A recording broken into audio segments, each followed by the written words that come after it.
A partir de ahora, hablaremos de ruido, la gran amenaza para la salud que nadie quiere escuchar, bajo la conducción de Herman Rojas y gran equipo.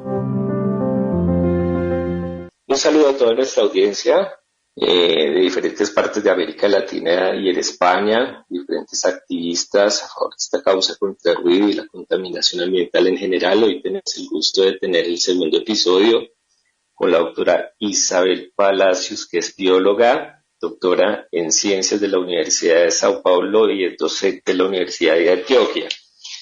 Y hemos hablado unos temas muy importantes con el impacto sobre el material genético y la genotoxicidad, y vamos a abordarlos en esta segunda emisión. Doctora, bienvenida nuevamente, muchas gracias. Gracias a ustedes. De verdad, muy complacida de estar nuevamente en este espacio. No, el gusto es nuestro, doctora, porque es un tema que a nosotros los médicos también nos interesa, porque pues lamentablemente, bueno, esto sí hay que decirlo así, muchos efectos de, sobre todo los diferentes contaminantes, entender cómo es que se generan en los humanos, pues lamentablemente parten de estudios translacionales que se realizan en otras especies, y usted empezó a tocar unos temas muy importantes. Estamos viendo una tendencia preocupante, se lo comento yo, porque pues yo estoy en este momento en una zona rural, trabajo en una zona rural, clínica donde estoy en una zona rural tratando de aprovechar los espacios verdes para los pacientes. Veo una tendencia preocupante, que es que el ruidoso, como cuesta, a veces pues no se cumplen las leyes, son muy laxas, entonces al no poder hacer ruido en las ciudades por las normativas, los a mí tienden a trasladarse a zonas rurales o semirurales. Y eso pues debería tener riesgos ecológicos específicos. Doctora, esta migración de ruido hacia los ecosistemas que realmente tradicionalmente se consideran zonas de refugio, silencio, ¿usted consideraría que esto tiene algún impacto, esta migración? Muchísimo impacto.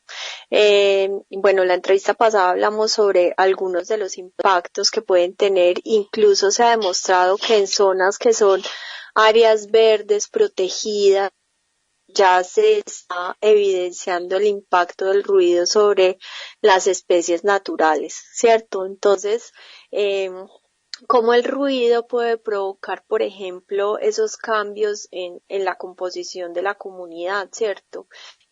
Cómo puede alterar el funcionamiento de esos ecosistemas, por ejemplo, la distribución, la estructura de la comunidad, ¿cierto? O sea, realmente a nivel individual, a nivel poblacional, ¿cierto?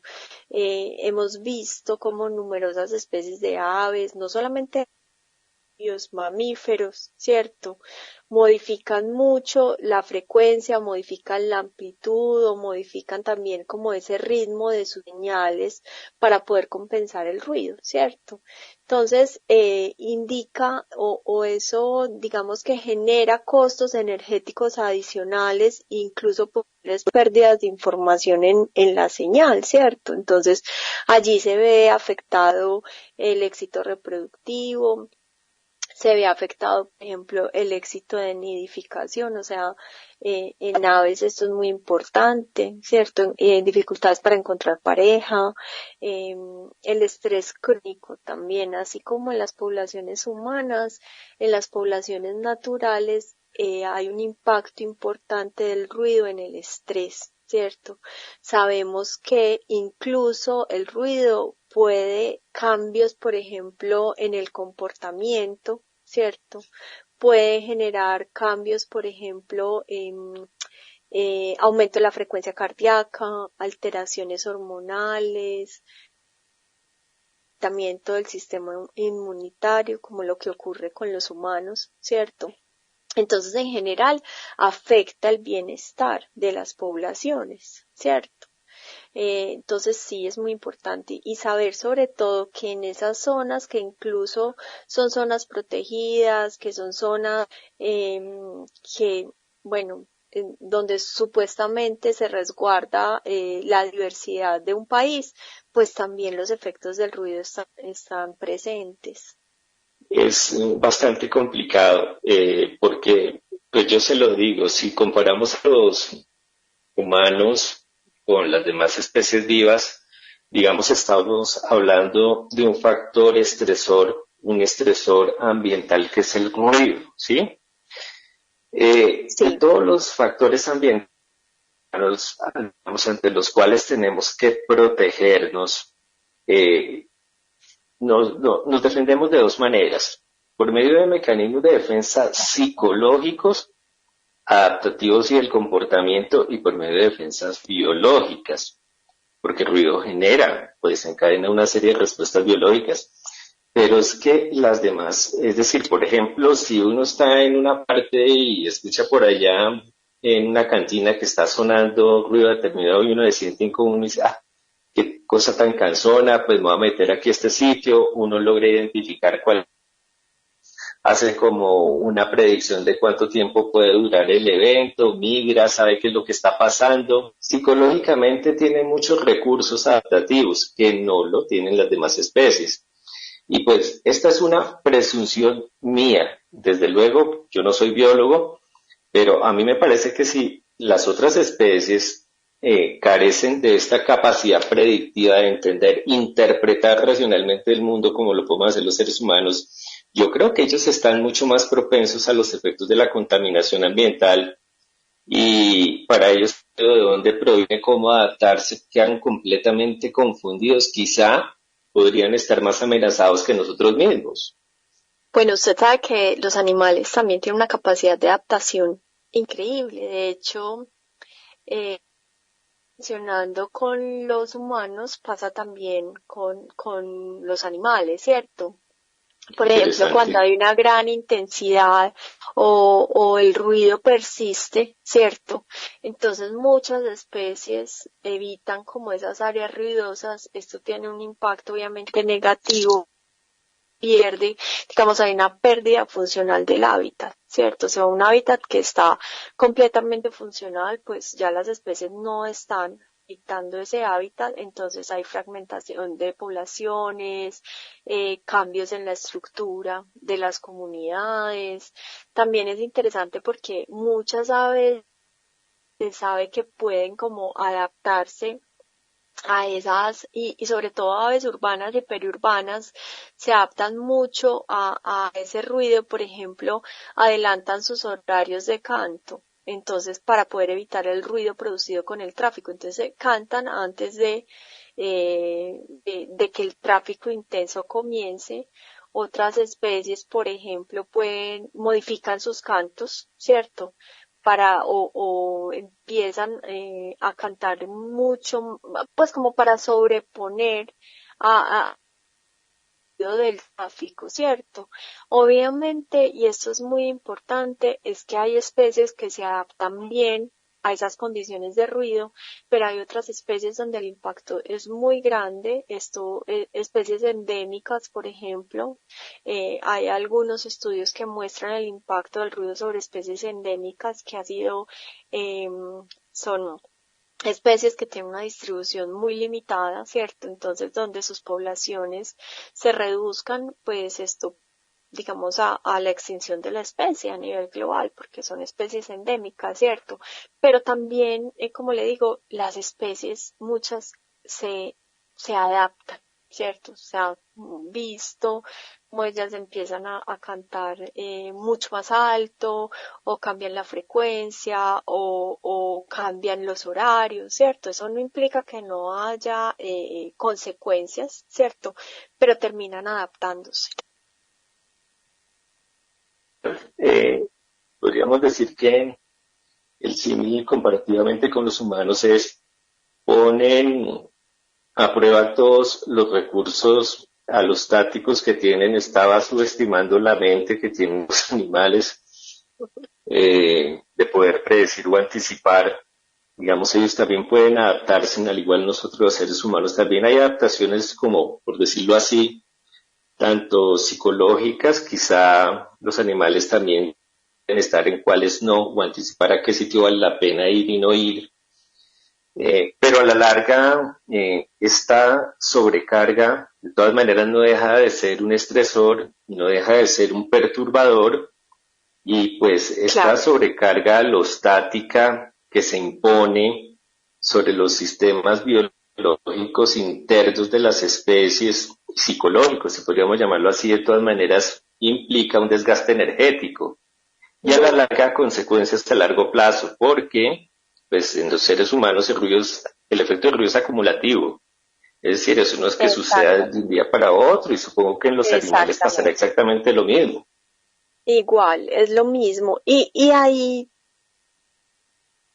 muy importante y es que debemos reconocer el ruido como un contaminante importante, que todavía yo creo que en la población en general no ha dimensionado el impacto que tiene el ruido, bueno, en este caso sobre las poblaciones naturales, ¿cierto? Sobre la diversidad y cómo el ruido como contaminante puede llegar entonces a afectar los servicios ecosistémicos que de los cuales nosotros dependemos, ¿cierto? Pero es eso, es reconocer el ruido como un contaminante. Y eso es muy importante. O sea, y si nosotros reconocemos el ruido como un contaminante, pues podemos, digamos, efectivamente tenerlo como un factor importante para la planificación, por ejemplo, de áreas protegidas, ¿cierto? O incluirlo dentro de las evaluaciones de impacto ambiental. Y son de alta diversidad o que son importantes, por ejemplo, zonas que son importantes para la migración de aves, ¿cierto? Zonas que son importantes, por ejemplo, no sé, zonas, parques naturales, ¿cierto? Y así, si nosotros podemos diseñar efectivamente políticas para la mitigación de ese ruido y de los impactos que tiene, si no, va a ser muy, muy complejo, digamos, poder eh, minimizar ese impacto.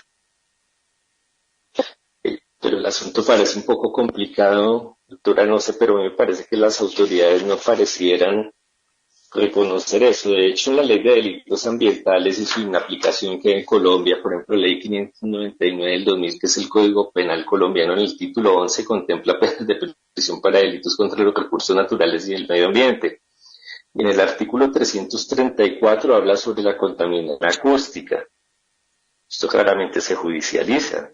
Yo lo Exacto. comento, no sé, es decir, por ejemplo, en Bogotá, la estructura ecológica principal de Bogotá es el Parque Simón Bolívar, y convirtieron en este momento el Parque Simón Bolívar en una zona de eventos masivos, y hacen cada 8 días espectáculos públicos, y aparte de ser la estructura ecológica principal que al frente de dos hospitales de referencia nacionales, que son el Hospital Nacional de la Policía y el Hospital Universitario de la Universidad Nacional de Colombia. Entonces, Sí, no solamente están en el corazón de una estructura ecológica principal, afectando el ecosistema, sino además está al frente de dos hospitales, y ni por un lado ni por el otro, pues explica uno cómo es que hayan podido ubicar estos escenarios allá realmente.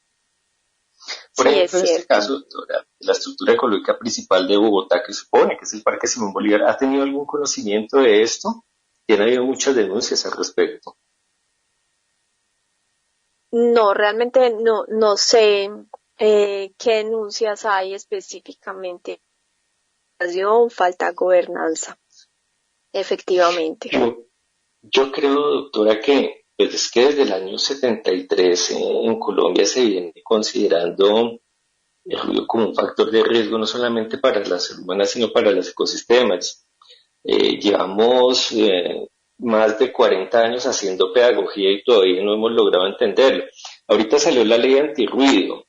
Obviamente la Sí, aplicación sí, realmente es difícil, pero hay barreras efectivamente. técnicas, políticas, culturales. Estamos en la parte de la pedagogía, y a nivel mundial la experiencia que ya hemos identificado de los políticos, que son los que más influyen, impiden que esta legislación se aplique de manera efectiva para proteger tanto a los residentes como a los ecosistemas. En España, la contaminación acústica persistente se considera un delito contra la salud pública y el medio ambiente. Y es algo que pues también está en el Código Penal colombiano, en la Ley de Delitos Ambientales, con consecuencias penales. Pero no sé, pues, qué tanta libertad tendrá de expresarse, pero por lo menos yo sí, teniendo en cuenta los impactos en la salud humana y el ecosistema. Yo creo que Colombia debe dar formalmente la contaminación por ruido a la categoría de delito penal explícito y no solo como una contradicción administrativa para lograr una disuasión, así como se hace en España. Es mi opinión, de los españoles, que son nuestros referentes en este tema. No sé qué opina usted al respecto. No, estoy de acuerdo, sobre todo porque pues ya es evidente los impactos que tiene en los ecosistemas, en la salud humana, o sea, hay demasiada evidencia, creo yo. Suficiente, y hay un principio, que es el de precaución, que debería aplicarse. Exacto. No necesitas un corpus de conocimiento extenso para aplicar el principio de precaución. Con empezar a tener la evidencia debería ser suficiente. Ya si aparecen los grandes estudios a gran escala que confirmen exactamente cuáles son los daños, cómo se producen, de qué manera, cuáles son los insights mecanísticos, pues no podemos esperar a que pase tanto tiempo para dañar el ecosistema y la salud de los seres humanos. O sea, tenemos que actuar inmediatamente, tenemos que pararle bolas. Estoy completamente de acuerdo. Doctora, para que una ley funcione, pues a la larga sí se necesita medición, monitoreo, qué tecnologías, estrategias de bajo costo se podrían aplicar en las comunidades afectadas, tanto urbanas como rurales, y que sean de bajo costo.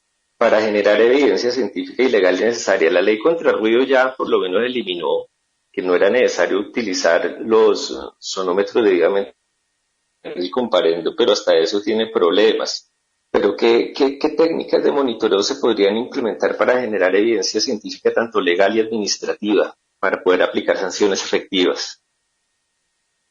Bueno, yo creo que la participación social ahí es fundamental, pues lo que conocemos como ciencia ciudadana, ¿cierto? Como por ejemplo las comunidades pueden participar, no sé, grabando desde un celular, ¿cierto? Y presentando datos supremamente útiles, por ejemplo, para priorizar zonas de intervención, ¿cierto? Entonces, yo creo que ese es un componente fundamental, ¿cierto? En el monitoreo y en la investigación, la participación ciudadana. Me parece que esa podría ser una estrategia importante. Incluso hay apps que se pueden usar para grabar las aves, los murciélagos, ¿cierto? Campañas de educación, ¿cierto? Sobre mapas sonoros del barrio, ¿cierto? Y así ir construyendo, por ejemplo, cómo poder implementar esos mapas sonoros dentro de los pods, ¿cierto? Claro. Es fundamental. Y fortalecer, obviamente, ese marco normativo y regulatorio, ¿cierto? Que permita entonces pues que permita la protección real de la salud humana, pero también de los ecosistemas. De hecho, en los países nórdicos, en el norte de Europa, pues los mapas de ruido, digamos ya, los residentes están utilizando las apps. Noise Planet es una de las más conocidas.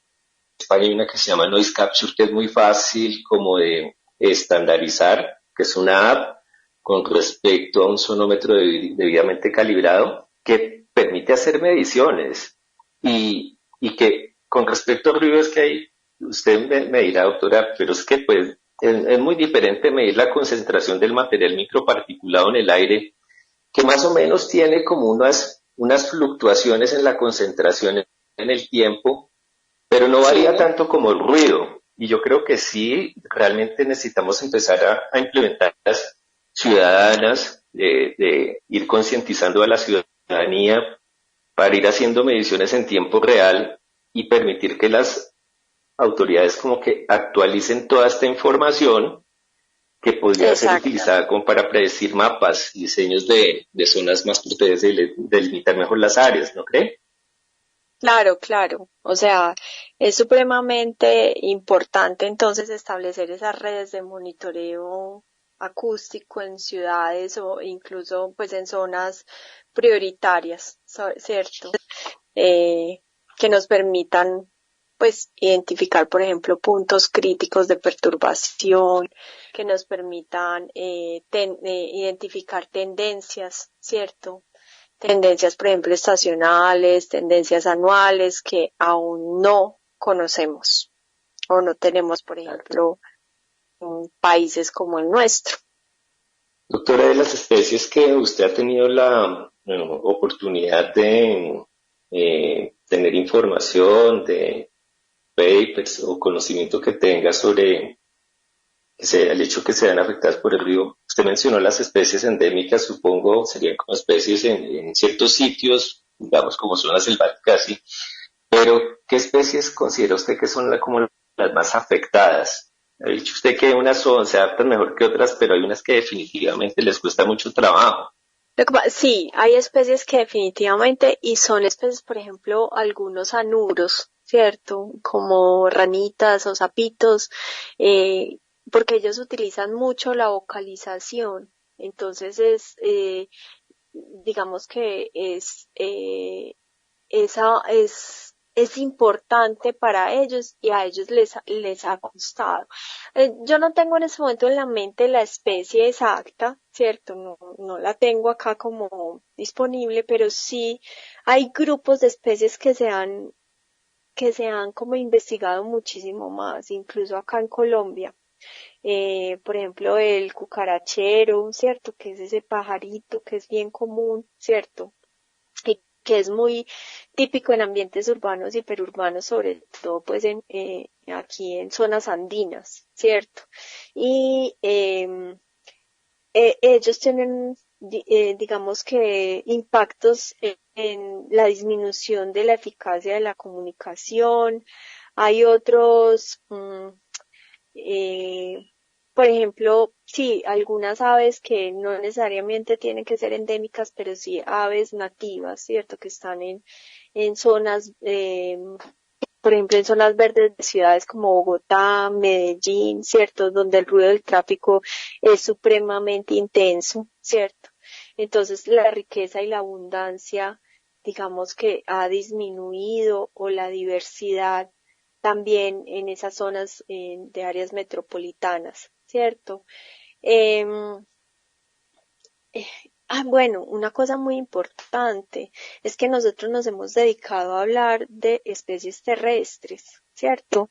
Pero las especies marinas también, digamos, han sido estudiadas y el impacto que tienen es importante. Por ejemplo, el delfín rosado, que está presente en el río Amazonas y el Orinoco, ¿cierto? Y cómo ese tráfico fluvial, por ejemplo, las lanchas, el turismo, pues el ruido de los motores, ¿cierto? Todo eso ha tenido una reducción, por ejemplo, en la calidad de la vocalización también de estas especies, ¿cierto? Sí, hay que planificar muy bien el turismo en esas zonas. Exactamente, exactamente. Sobre todo eso, la fauna acuática, por ejemplo, de la Amazonía, ¿cierto? Algunas especies de peces también se ven afectadas. Las ballenas, los cetáceos, obviamente, ¿cierto? También son supremamente afectados por el ruido. Entonces, sí, hay algunas especies de aves que son supremamente comunes en zonas urbanas que se han, digamos que, adaptado. No voy a decir que no tenga costos, ¿cierto? Para esas especies, pero han podido adaptar adaptarse un poco mejor que otras especies que no son especies urbanas. Y a eso me refiero, por ejemplo, el delfín, ¿cierto? Algunos tipos de ranitas, de sapitos, que han tenido entonces, digamos eh, eh, que han tenido, digamos cambiar incluso su zona de distribución, ¿cierto? Para poder Claro. Persistir. Okay, doctora, yo creo que independientemente de que seamos seres humanos o de otra especie, no importa, yo pienso que todos tenemos derecho a tener un ambiente sano y no tener que poner a prueba todos nuestros mecanismos de supervivencia, tanto psicológicos como biológicos, para poder adaptarnos y tenemos que exigir de nuestras autoridades. Finalmente, doctora, para cerrar, los legisladores, las autoridades y a la ciudadanía sobre la necesidad de valorar el derecho al silencio como un componente de la salud pública y de la sostenibilidad ambiental. Uy, yo diría sobre todo que mitigar esos efectos digamos que requiere el esfuerzo de todos, ¿cierto? Es una combinación, digamos, de planificación territorial, que haya una relación ambiental súper eficaz, un monitoreo continuo y una participación, como dijimos, activa de toda la ciudadanía, ¿cierto? Ya vimos y es demostrado que el ruido altera como procesos ecológicos que son supremamente claves y que puede comprometer entonces la resiliencia de los ecosistemas, ¿cierto? Y si se comprometen los ecosistemas, se compromete también el bienestar humano. Nosotros dependemos completamente de ellos, entonces necesitamos avanzar hacia, digamos, la construcción o paisajes sonoros que sean muy estables, que nos permitan conservar la diversidad, ¿cierto? Además, porque tenemos una responsabilidad muy grande como país, que somos un país megadiverso, ¿cierto? Pero así como somos un país megadiverso, también somos un país donde la presión humana y la transformación del territorio ha sido extremo. Entonces yo creo que deberíamos tener, digamos, responsabilidad. Todos deberíamos responsabilizarnos con relación a esto. Claro, doctora, mucha presión. Mucha presión. Esto va a ejercer también. Bueno, doctora, sí. Ha sido un gusto tenerla, hacer estas entrevistas con usted. Ha sido muy útil la información que nos ha brindado, tanto a mí como a la audiencia, mucha información que realmente desconocemos. Le agradecemos su participación y despedimos a toda nuestra audiencia. A usted muchísimas gracias, una feliz tarde y muchísimas gracias por la invitación nuevamente. Ha finalizado Ruido. Hasta una próxima edición.